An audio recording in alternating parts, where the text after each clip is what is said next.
Hello বন্ধুরা, আজকে আমি বিভিন্ন চাকরির পরীক্ষার জন্য গুরুত্বপূর্ণ 5টি প্রশ্ন এবং উত্তর নিয়ে আলোচনা করব, যেগুলো পূর্বেও বিভিন্ন প্রতিযোগিতামূলক পরীক্ষায় এসেছে, আবারও আসার সম্ভাবনা রয়েছে। বাংলাদেশের মোট ভূ উপগ্রহ কেন্দ্র কয়টি? উত্তর 4টি।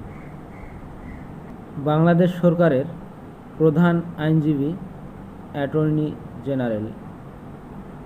প্রশ্ন 3, বাংলাদেশের বৃহত্তম পানি শোধনাগার সায়দাবাদ। প্রশ্ন 4, ঢাকা পৌরসভা এর প্রথম নির্বাচন অনুষ্ঠিত হয় 1884 সালে।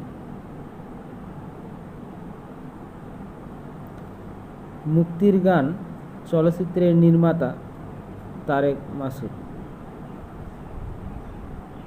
জাপানের আইনসভার নাম ডায়েট। হাইপারসনিক ক্ষেপণাস্ত্র অ্যাভানগার্ড কোন দেশের তৈরি? উত্তর রাশিয়া।